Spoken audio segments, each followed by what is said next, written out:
اس آقا کو ماننے والے ہیں کہ ان کا نام لبوں پر آئے، میٹھا میٹھا منہ ہو جائے، ان کے بول بہاروں جیسے اور اصحاب ستاروں جیسے، جب وہ سیر کو جایا کرے بادل سر پہ سایہ کرے۔ اس آقا کو ماننے والے ہیں اور اس آقا کا کلمہ پڑھنے والے ہیں، اور اللہ نے یہ ہم پر احسان کیا ہے کہ ہم اس دنیا میں آئے تو ایک مسلمان کا گھر تھا، ہم اس دنیا میں آئے تو ہمارے کان میں اذان دے کر ہمیں یہ بشارت دی گئی کہ تمہیں مبارک ہو، تم محمد عربی کے غلاموں کے گھر آ چکے ہو۔ اور حضور صلی اللہ علیہ وسلم کے دور میں کسی نے حضور کے ہاتھوں سے چشمے جاری ہوتے دیکھ کر کلمہ پڑھا، اور کسی نے چاند کے 2 ٹکڑے ہوتے دیکھ کر کلمہ پڑھا، اور کسی نے حضور صلی اللہ علیہ وسلم کو کھجوریں اگاتے دیکھ کر کلمہ پڑھا، اور کسی نے حضور کے چہرے والضحیٰ کو دیکھ کر کلمہ پڑھا ہے، اور کسی نے واللیل زلفیٰ دیکھ کر کلمہ پڑھا ہے۔ لیکن حضور صلی اللہ علیہ وسلم کا دور تھا، ایک شخص حضور کی بارگاہ میں آیا اور کلمہ پڑھ کر مسلمان ہو گیا، اور جب محفل برخاست ہوئی، مجلس ختم ہوئی،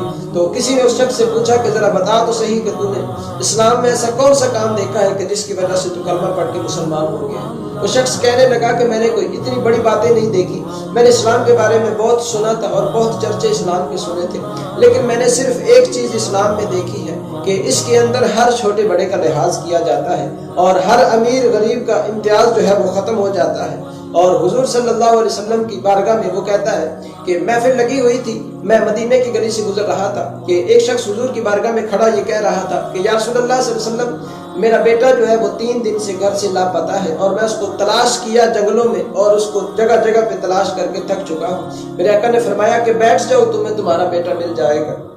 غیبدان نبی صلی اللہ علیہ وسلم نے ارشاد فرمایا کہ بیٹھ جاؤ۔ جب وہ شخص بیٹھ گیا تو اتنے میں ایک اور شخص آیا اور وہ آ کر عرض کرتا ہے آقا میں نے اس کے بیٹے کو فلاں جگہ پہ کھیلتے دیکھا ہے۔ میرے آقا دو عالم صلی اللہ علیہ وسلم کے وہ صحابی جب بولے اور بول کر بتایا کہ اس کا بیٹا فلاں جگہ پہ بچوں کے ساتھ کھیل رہا ہے، اور اس شخص کے سینے میں باپ کا دل دھڑک رہا تھا اور اس کی محبت شدت اختیار کر گئی، اور وہ اٹھا اور اس نے جانے کا ارادہ کیا۔ میرے آقا نے اس شخص کو اپنے پاس بلایا اور پاس بلا کے میرے آقا نے فرمایا کہ جب تم اپنے بیٹے کے پاس پہنچو اور ان بچوں میں کھیلتا دیکھو تو تم اس کو دور سے بیٹا بیٹا کہہ کر پکارنا نہ شروع کر دینا، بلکہ تم نے اس کا نام لینا ہے اور اس کو اپنے پاس بلانا ہے، اور اپنے پاس بلا کے اپنے بیٹے کو گھر لے جانا اور جا کر اس کو باپ کا پیار بھی دینا اور اس کی ماں کے حوالے کرنا تاکہ وہ بھی ممتا کا پیار دے سکے۔ میرے آقا نے فرمایا لیکن تم نے اس کو ادھر بیٹا بیٹا کہہ کر نہیں پکارنا بلکہ اس کے نام سے پکارنا ہے۔ وہ شخص عرض کرتا ہے آقا وہ میرا لخت جگر ہے، وہ میرا بیٹا ہے،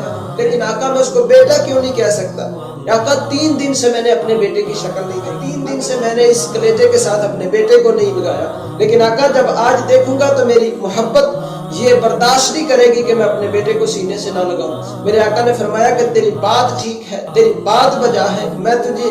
اس بات سے نہیں روکتا کہ تو اس کو سینے سے نہ لگا، میں تجھے یہ کہتا ہوں کہ بچوں کے سامنے تم اس کو بیٹا بیٹا نہ کہنا۔ اور غرض کرتا ہے آقا کس لیے؟ وجہ کیا ہے؟ صحابہ بیٹھے ہوئے تھے، محفل لگی ہوئی تھی اور وہ شخص دیکھ رہا تھا اور وہ عرض کرتا ہے